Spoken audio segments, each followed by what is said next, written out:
Yes, hello everybody. Today we will see the rules for drawing the ray diagram, and let us see the rules for the convex mirror as we have seen earlier for the concave mirror. Now for the convex mirror also the same rule can be applied. How it can be applied, let us see. So there are four set of the rules. First one, which says that any ray which is passing parallel to the principal axis after reflection will pass through the focus. So this is for convex mirror. We are aware that in case of the convex mirror, this one inner surface is polished and outer is reflecting, and this line is x-axis, principal axis,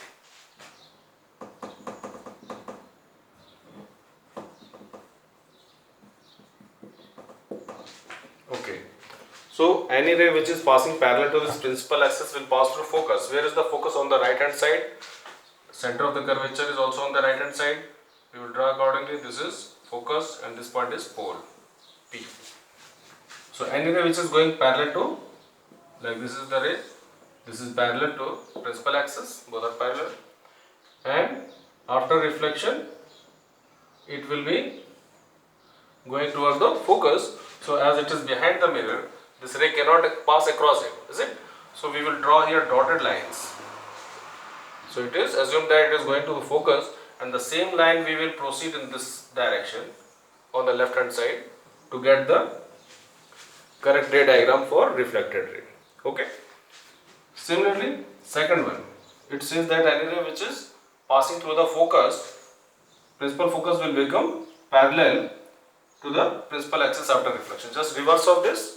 So here the ray was going parallel, becomes passes through focus, and in second case it is going from focus and it will become parallel to principal axis. So how can we draw?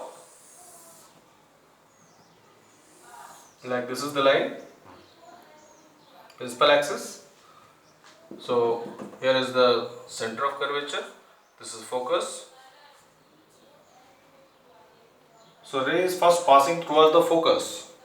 So this is focus and the ray is, it was going towards the focus. This is focus. So what will happen to this ray? It will become parallel to this principal axis.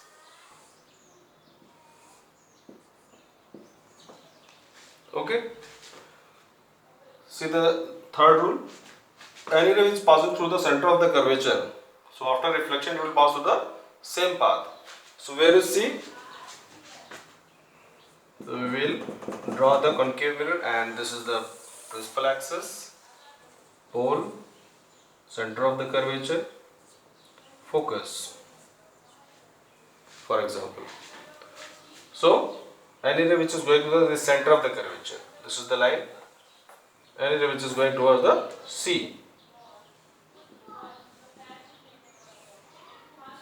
for example, this is the ray which is going towards the center of the curvature, and after reflection from the surface it will be reflected back to the same path.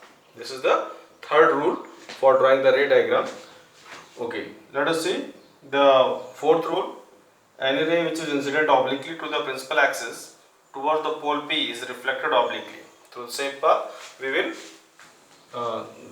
draw the law of reflection of the light. We are aware for in case of the plane mirror. Similarly, it will be reflected obliquely, making the same angle. So how it is? We can see in the diagram. So this is convex mirror, and this is the center of the curvature, focus, pole. So the ray is going towards the pole. For example, this is the ray which is going towards the pole and making some angle, I, incident angle for example, and will be reflected from the same point, making same angle. This is called reflected angle, angle of reflection. As in case of the plane mirror, we are aware that angle I is equal to angle R. Similarly here, for any part on the spherical mirror, we will draw accordingly and both angle will be same. So all these four set of the rules are very important and helpful for drawing the ray diagram correctly. Thank you very much.